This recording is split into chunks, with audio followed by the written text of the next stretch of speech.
Now, this is inspired by a woman called Eleanor Longden, who was diagnosed with schizophrenia, and her story, the distress that she experienced that led to that diagnosis, was pretty much ignored, and the diagnosis became her story. And so she did a TED Talk, and the TED Talk is Eleanor talking about all of this. And one of the things she says in a TED Talk is that the main question in psychiatry shouldn't be what's wrong with you, it should be what happened to you.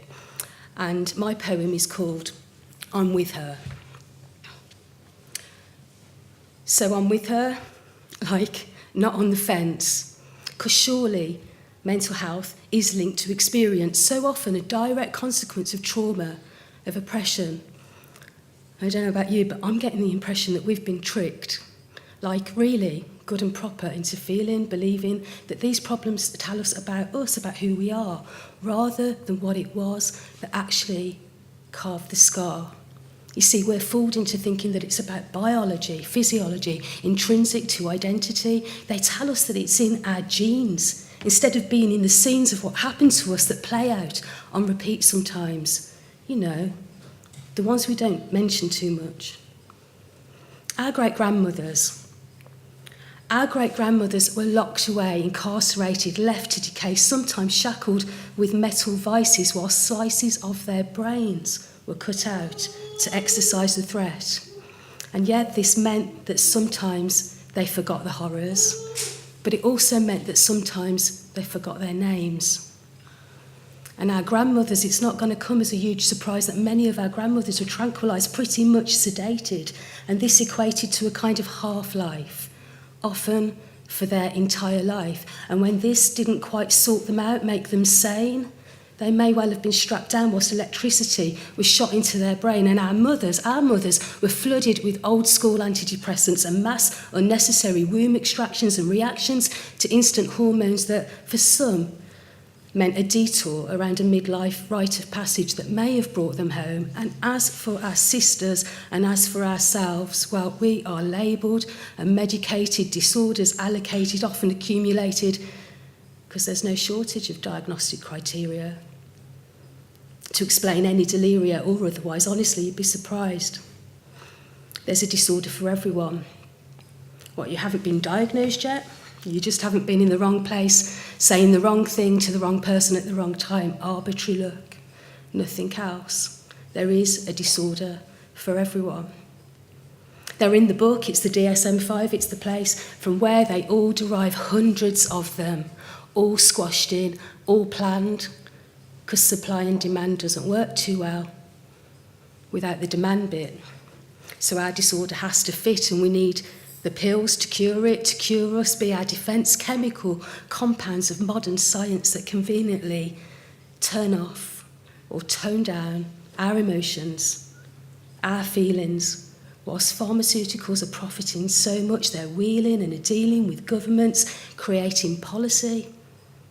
Is it not an atrocity that drug companies have any say in the big decisions of the day?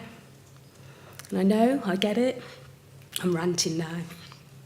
But here's the thing, subtly hidden away underneath the anti-stigma, shiny-surfaced campaigns of the day of mental health awareness raising that are so good at glazing over the point and over the pain, we find more of the same.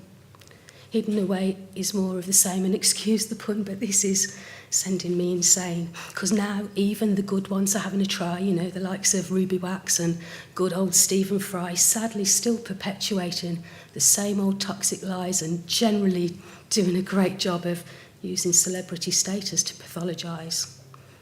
So we all get to believing that it is about us.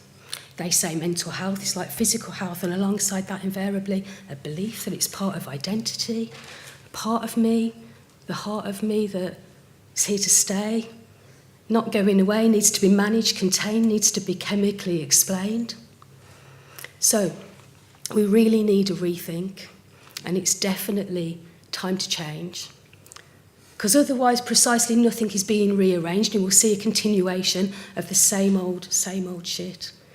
Convenient, disempowering, medical model rhetoric. We'll see confusion and delusion and collusion with social control. And where the hell in all of this is oppression's role or trauma's role?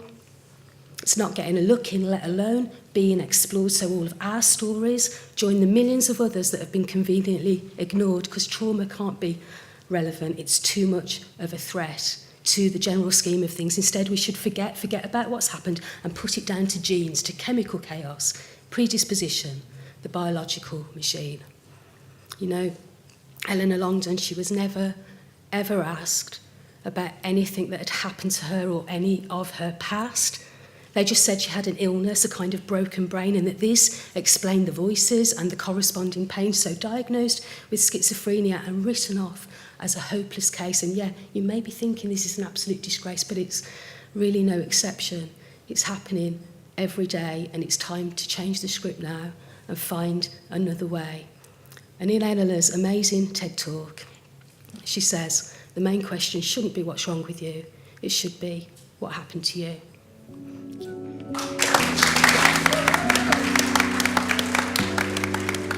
Thank you.